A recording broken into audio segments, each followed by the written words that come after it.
Welcome to our second session, the Emerging Manager meeting, which is, so yesterday was about investing and today is about helping some of the younger or the managers and passionate value investors who are early in their career about how to get started.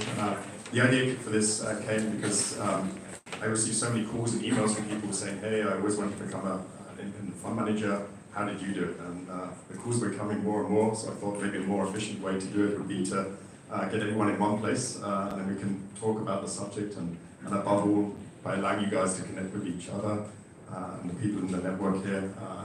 I think it's a greater value for you than just a kind of a one-on-one discussion with me.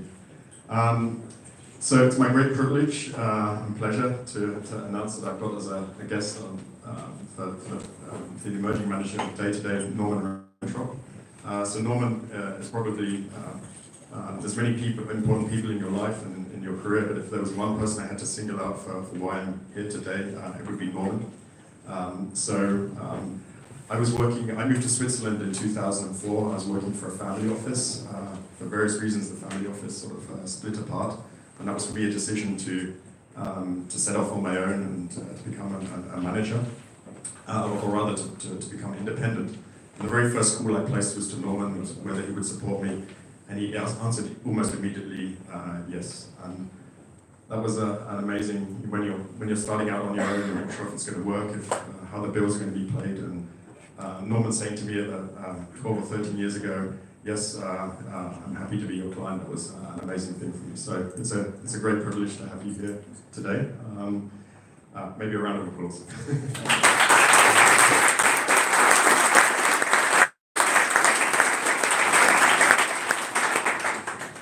Rob, it was a good decision to get together. I can say that for many aspects.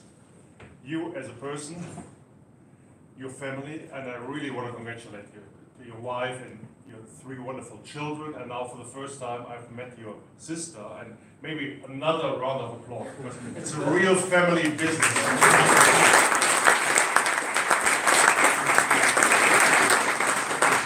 They all helped to make this an excellent event.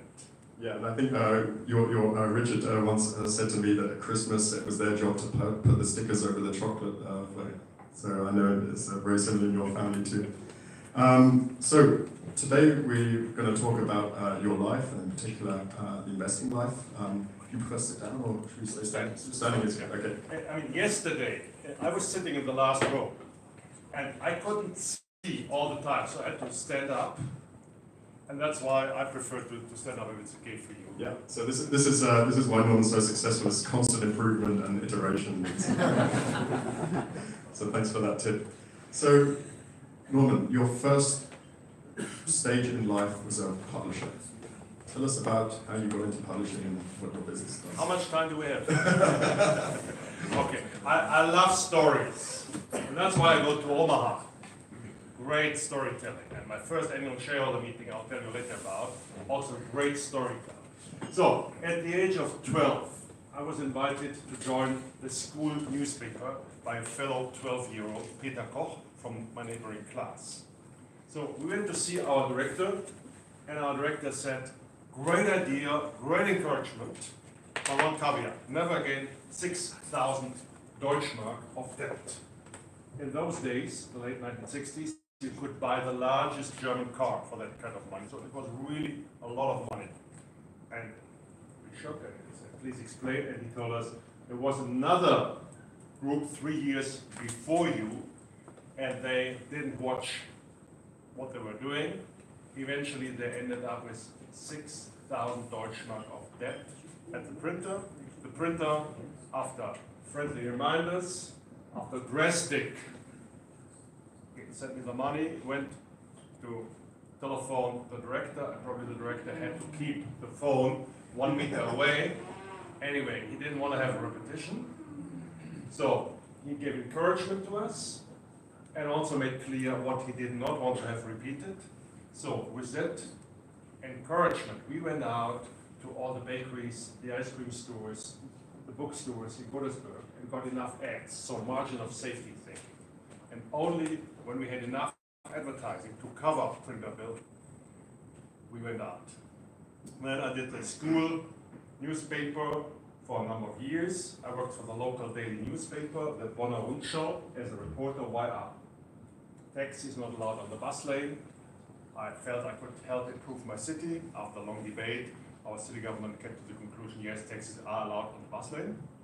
And then I wanted to start my own newspaper, the largest of the Bonn newspapers, the Bonner Generalanzeiger, like the Washington Post. Didn't like that much, and in those days they were making 25% profit on sales and better. So, difficult decision with my partner. Do we go against them or do we withdraw? We did withdraw. And I went into professional publishing newsletters, paid newsletters. So, and then it became one of the largest B2B publishers in Germany over the subsequent 20 years. Yeah. So, hard work, working 70 hours, 80 hours, 90 hours, 100 hours a week. And starting with one magazine, Die Geschäftsidee, I was yesterday asked about it. And the business idea, like Entrepreneur magazine in the United States of America. So they originally called Insiders Report, nothing to do with equity insiders, but Insiders Report, how to start your own crêpe Suzette stand. The French thin pancakes, the sweet version that is most attractive to me. So a 20-page report. So after that report from Santa Monica, where they were located in those days, nowadays they are located in Orange County, I started my own crêpe Suzette booth in Godesberg and a second one in Bonn. Learned a lot. You know, we were charging 1 Deutschmark 50 per crêpe Suzette. And we learned about delegation, so we had other people standing there, and there was cash on the table. And the pocket of the people we had hired was close to the cash, and we were sitting, I mean, way back. So how to control that, and then all these very valuable lessons I learned. And then when the Americans offered to me to sell me the knowledge, the know-how, how to start such a magazine, I did that in Germany, under the name of Die Geschäftsidee, the business idea. And then entrepreneurs started their businesses. They had to hire apprentices, the Swiss, German way. They had to deal with bankers, how to do that. They had to put out ads, how to do that. So we created loose leaf services. There was an American by the name of Prentice Ettinger who started a company called Prentice Hall. So the loose leaf service was invented in 1913 by him. So we took this loose leaf idea, a book that can never be outdated because you can always supplement it, update it, and created many, many services. Now that's about 300 different services, everything for business owners, from starting, managing labor law for employers, social security, taxation, which is a very big thing in Germany, to wealth and health. So it started with one publication, the Geschäftsidee for budding entrepreneurs, maybe like some of the people here today. And how many publications did it grow to today? Yeah, so 300 different publications today. 400 people, 1,000 editors and authors, freelance. Yeah. And Richard, our son, is running the company. Yeah, Richard took over a year ago, which I'm sure you're very proud of. So you worked like a crazy person for the subsequent 20 years, 18 hours a day, building up this wonderful business. And then at your 40th birthday, you decided to reorder your priorities in life. What happened there? Yeah, midlife came. So, why get out of bed in the morning? What purpose in life? What for? I mean, these very deep questions. And then I got 2 good books. And if I reflect on my life, I mean, I love reading. And I've learned a lot from reading. I always say, okay, reading makes you healthy, wealthy, and wise. So, 2 good books, one called Halftime by a Dallas-Fort Worth cable television business owner, Bob Buford. Ford like the car, Buford. He had like 600 people, and he compares life to a soccer game. 2 halves and a halftime in the middle. And that's a time when you get woken up and asked, what do you want to build your second part, your second half on the many temptations of the first, money, power, sex, what have you, or what do you want to build on? So, and the other book, we have a Benedictine cloister right here in Engelberg. This big building, if you look to the left. So, there's another cloister in Germany, Münster-Schwarzach near Würzburg. once 470 Benedictine monks, and that number did go down to 170. Between the ages of 40 and 50, a number of the monks left the order. And I said, how can that be? I mean, it's not like in business. In business, we have a Germany 6 months probation period, then you are on.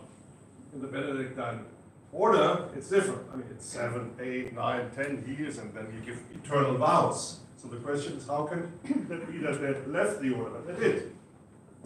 So the monks in Münster-Schwarzach did the same that we would do in business, put together their heads at a conference, and there's a little booklet about the result of that conference. It's called Midlife as a Spiritual Challenge, written by Anselm Grün, one of the most widely read Christian authors in Germany. So these two books helped me. And what did the Dallas-Fort Worth Bob Buford do? He moved from the operations side of the business to become chairman of supervisory board. And that, for me, looked like a very good way to get more time for an reflection, more time for the family, work 50 hours instead of 100 hours. So I moved from the operations side of the publishing business that I had started. I did not sell it. Why did I not sell the business?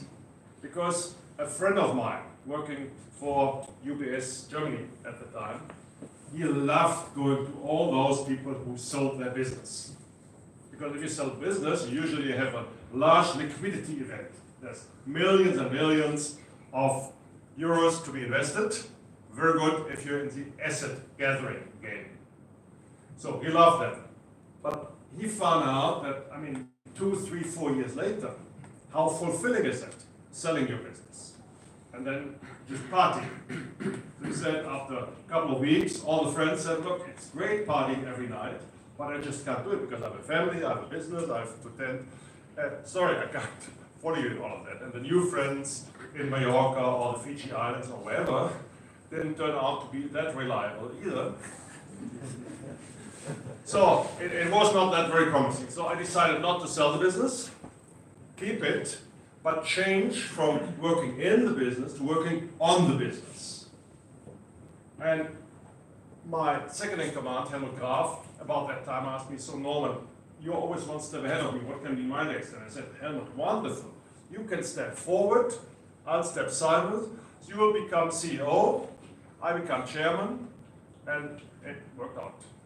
So at this point you were out of the, or in a backseat supervisory role in the publishing business. So what were how did you fill up the remainder of your time? Well, I mean, my wife said, Norman, wonderful, now you have more time on your hands.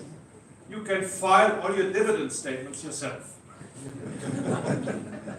I have to explain to all of those who are not from Germany. Germany is not run by lawyers, Germany is run by fiscalists. Germany produces about 60% of the world tax literature. And can I ask you, who did ever have a government tax audit? An auditor come to you and do it? Very few hands, I see. Okay. Who is from Germany out of those? Thank you. And who is from other countries out of those?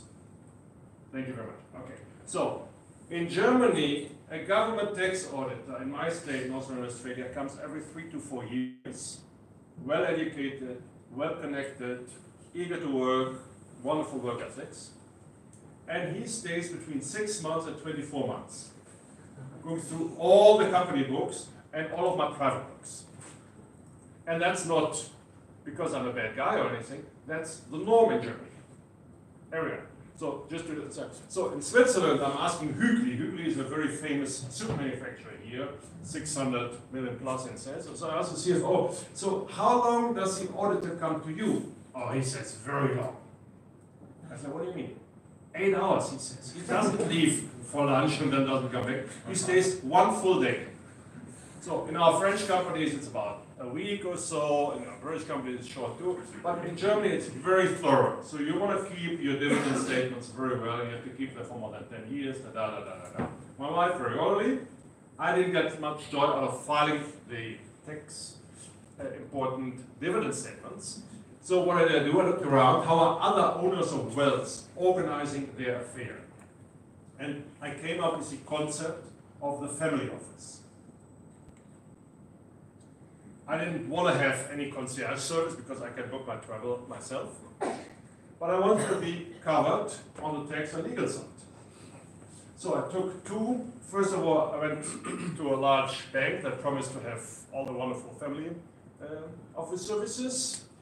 The next government tax auditor came. He questioned some things that they had computed.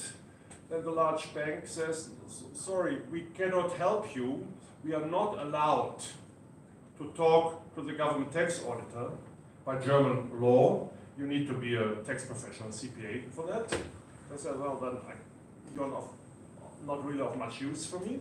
So I switched to an accounting firm specializing in family offices, and then started my own family office, taking two former employees with me, Tanja Tietz and Janine Fitzner, they were still with us very well. And then we organized the affairs, meaning I had, through my business life, tested many things. So invested not only in stocks, but also in real estate, in silver, in hedge funds, in other funds, And I wanted, first of all, to have an overview, and secondly, wanted to find out what is working, not only performance-wise, but most important, where do I get joy out of? And I love business. So my first annual shareholder meeting was Chocolate Factory. At the age of 15, Dr. Hans Imhoff was a great storyteller, like Warren Buffett is. I understood every word. I mean, you can imagine, chocolate is not that complex. You put in sugar, you put in cacao, a few other ingredients and milk, and out come tablets. And he was a true German manufacturer, the low-cost producer, 8.5 pfennigs, so 4 euro cents per pressing, plus the cost of material. So the low price of chocolate in Germany, for good chocolate even, this comes back to him. And at that meeting, I would get something, otherwise I would only get at my grandmother's. Free chocolate. So this is why I love to go to annual shareholder meetings. This is why I love to share the joy of eating chocolate. And that's why I very early on got interested in the stock market. At the age of 10, my grandfather, who was a CPA in his own practice, told me about how German stocks between 1950 and 1960 had grown 13-fold, 1,300%. So I bought my first stock at the age of 10 in 1967, nothing 13-fold. I had to wait 16 long years till 1983 until German stocks moved again. In between it was only sideways for a long time.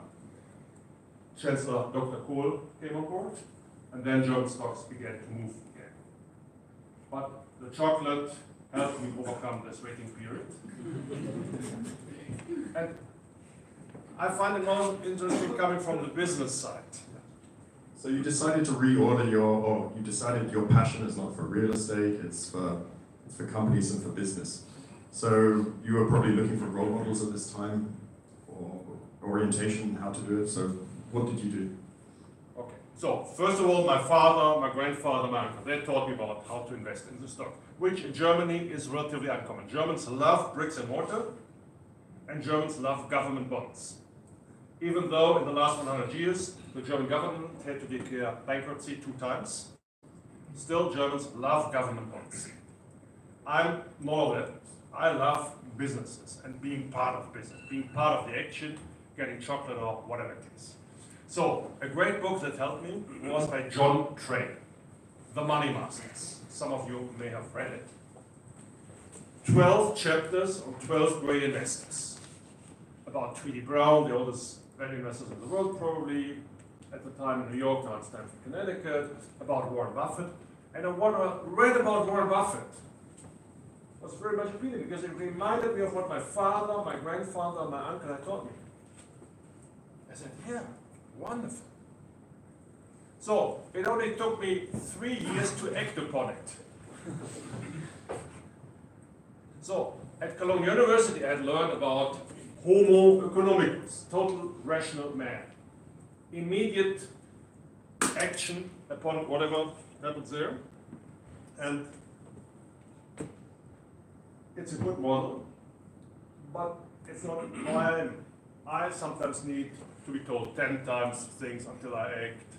In this case, it took me 3 years until 1992 until I bought my first stock of Berkshire Hathaway.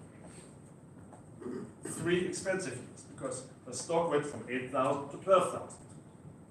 So I had to buy it for 50% higher price. But I still have no regrets. Then there was a great series of articles which finally came into a book. 101 reasons to buy Berkshire Hathaway. And the author is here today. Bob, can you kindly stand up and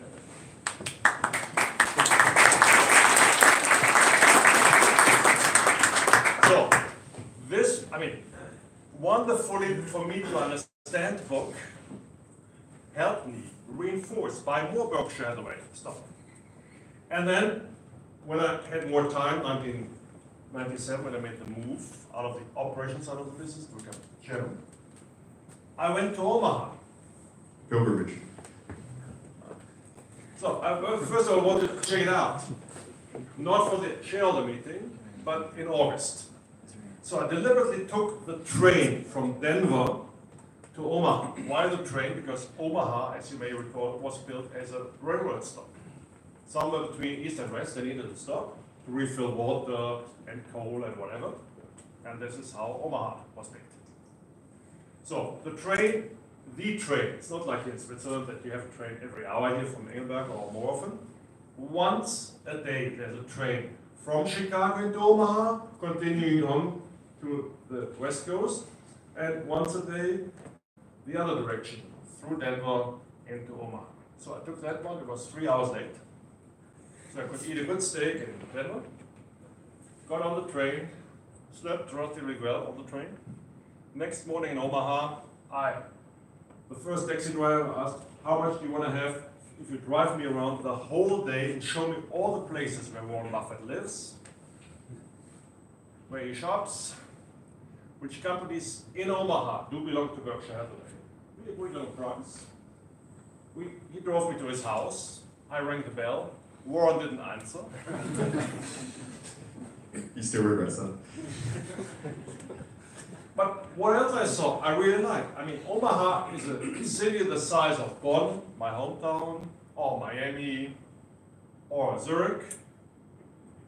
A city where you can still find a parking place in front of your house or your office. I call it a city of optimal size. 40% of the population coming from German descent. Deals done on a handshake basis. So I liked it a lot. So next year, 1998, I went to the annual shareholder meeting. So I emailed Bob.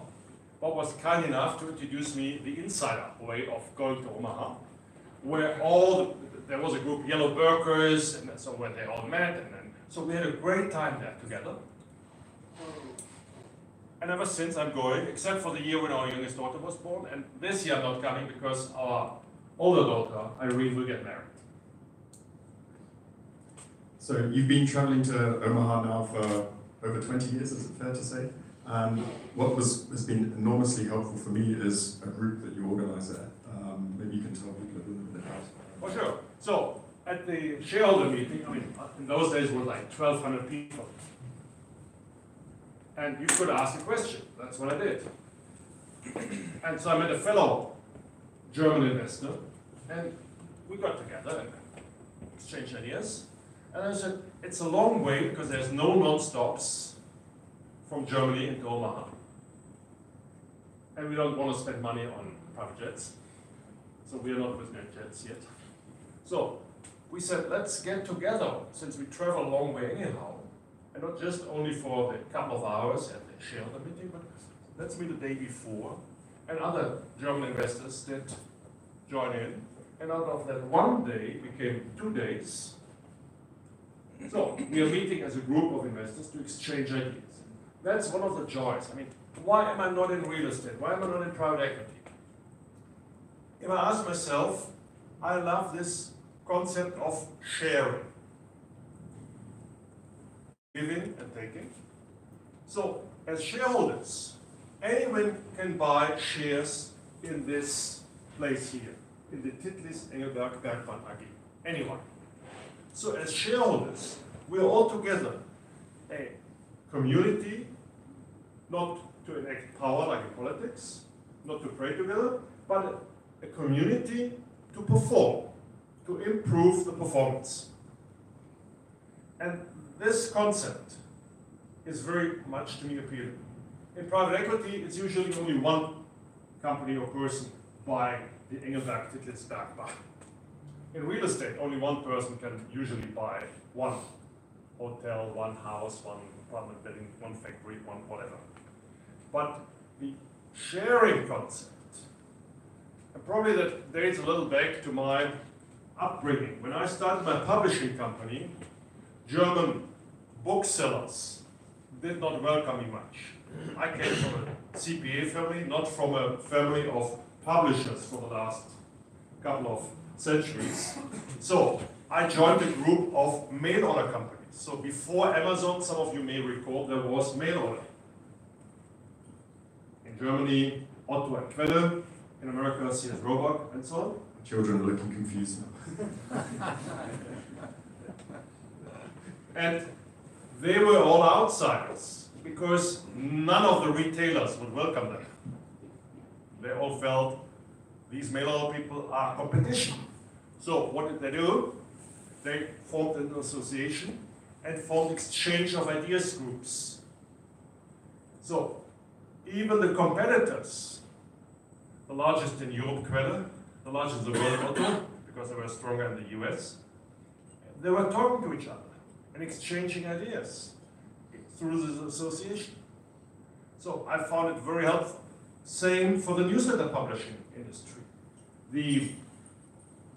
Out of outside Washington, D.C., it's based. The Newsletter Publisher Association, now it's called Specialized Information Publishers Association, created these exchange of ideas communities. So I learned a lot in those. And that's what I value, being here, exchanging ideas. Being in Omaha, exchanging ideas. I somehow flourish if I learn things and can also discuss my own ideas and have different point of views concerning them. Yeah. No, I think I went to your investor meeting in Omaha the first time for about 2005, 2006. And it's been completely instrumental in my life subsequently to that. I think every person I've known or got to know in the investing world has somehow been connected to that meeting. And it was also going to that meeting for the first time and seeing Warren Buffett's example. And I thought to myself, okay, I want to do this by myself. So for me, it's been incredibly influential. Maybe an applause for that.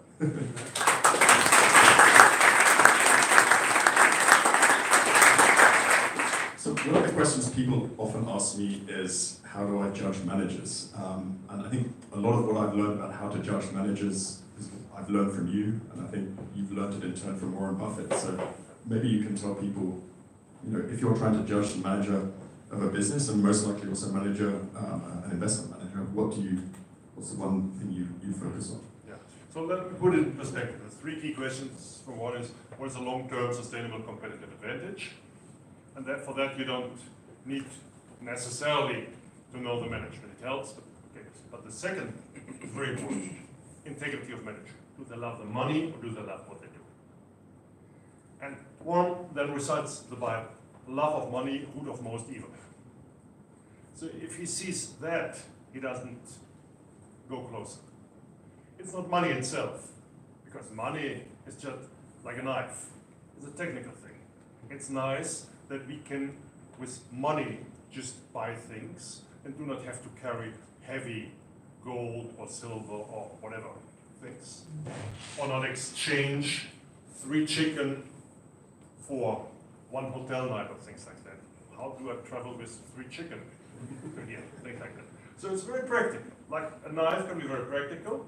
If I want to cut my ginger, very helpful. But it can also be very dangerous. I can hurt somebody with a knife. So it's where you have your heart. So what Warren wants to see, what we want to see is, where is the heart of the people that manage, that we entrust our wallet? Is it with money, or is it with what they do? So we want to see passion. We want that they are in it with their full heart. Some people, you know, say, oh, everybody's in it for the money. We are all in it for profit maximization. If that were true, we'd probably all be in the drugs business. But we're not. I mean, I love business ideas. Somebody else loves bricks and mortar. Somebody else loves gold or silver or whatever. I mean, people are different. People are given different talents, and that makes variety, that makes progress, according to Darwin. So, I look, what is the manager after? What is his heart standing for? And there's a very Prussian thing, doing something for its own sake. So the feeling of duty, the feeling of being called, the feeling of servant leadership. I think it's very counterintuitive to people. I think people think that everything can be solved through money, and if a manager isn't performing properly, then most likely just the financial incentives or the bonus plan hasn't been designed properly. But that's not your belief. Yeah, it's not our belief. So moving now back to Bonn, Germany. So you started your family office in the late 90s, and then in around about 2008, you decided to start a fund management company, a very long word, Investmentaktiengesellschaft für langfristige Investoren, which means investment company for long-term shareholders. Nobody can accuse him of not knowing what it's there for. And you started with a fund, you started one large fund run by Jens Großer Allermann, your long-term leader of the family office. But you also decided to give me a chance to allocate part of your family's wealth into a fund, a business owner fund, which to this day I still manage. What made you decide to entrust in me back then your family's wealth? Okay. So, first of all, we were working together for my family office, so before the investment corporation. And it worked well. I mean, you were sitting in wonderful Kirchberg. The home of chocolate in Switzerland. So very attractive for me to visit, as a chocolate lover. And I mean, you were giving us great advice and great research. So we had a very fruitful relationship. And in the publishing business, I had learned that you do not need to have everybody sitting next door to you. We do not want to enact control. We want to have trust. We want to build performance. So whether you get the ideas in Kirchberg or in Godesberg or in Germany, to us didn't make much difference. So we had the full trust in you that you would come up with great ideas from Kirchberg. So it worked well. And when we decided to create our own fund management corporation, the reason for that is that the regulators, both in Germany as well as in the US, our family business network, and through family office exchange, we learned what regulators in other parts of the world are thinking. The regulators in those times were discussing whether to regulate the family offices as well. So we did not want to get caught on the wrong foot. In Germany, to get a bank license, it usually takes 3 years. And in between, you are not allowed to do anything. So we want to be covered. And this is a very margin of safety type of thinking. And we asked ourselves, if we voluntarily want to go into regulation, what is the best way? Which has the greatest freedom? And greatest freedom is if you have your own fund management company, and then the funds are structured. In those days, it was called a German fund with extended risk. And now the word single hedge fund has become a German legal term. So if you do that, you're allowed to own full companies, not only stop at only 10% or shy of 10% of a company, and you're also allowed to put more than 10% of your fund volume into any given stock. So we love the freedom to do both. We're also authorized by that to use all the weapons of mass destruction, as Warren Buffett calls them. Short, leverage. We're not using any of those because we want to stay middle of the road.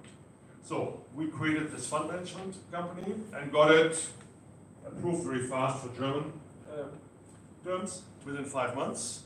Then the German tax authorities took 2.5 months to find a tax number for us because it was a brand new thing. And then after 9 months we were in operation as a fund management company. And at the time I recall you said, oh, if you're going to fund management, I always wanted to start my own fund. No, why don't we do it together? So we started the fund. Yeah. And it has worked very well, so congratulations to that. Thank you, thank you.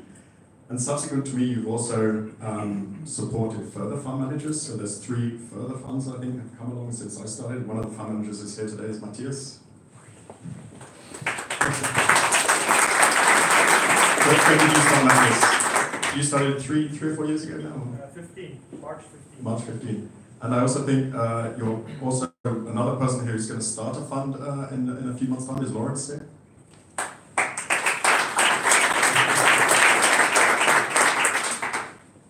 And so what do you look for in emerging managers to decide to support them? Are you looking for for an investment bank on the resume? Are you looking for someone who's worked at a large fund management company for a long time? Or what are the things you look for?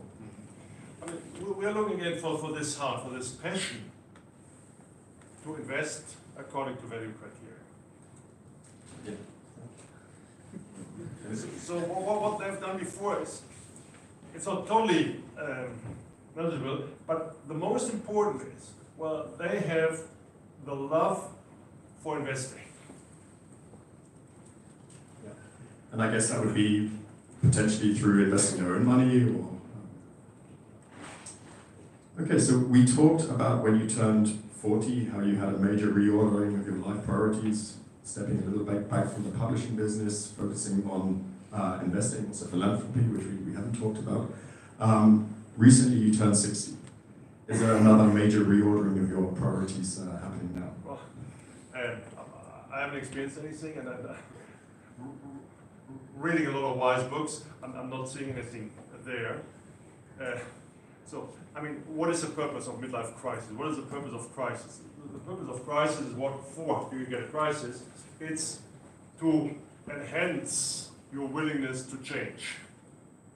And that's what I did. Otherwise, I probably would be working 70, 80, 90, 100 hours a week. And we're not going to the ski slopes, not going into time of inner reflection.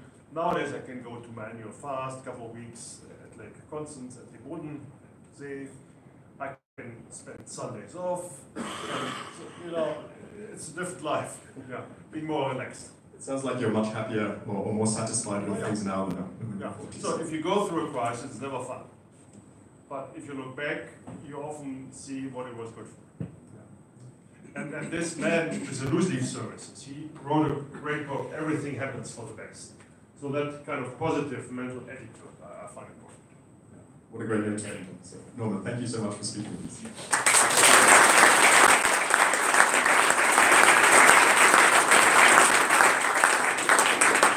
Okay, so we're going to take a 15-minute pause now. We won't take questions. Norman's kindly offered to be on the panel later on this morning. So we'll take about a 15-minute pause now, and then Dan is going to be in the hot seat.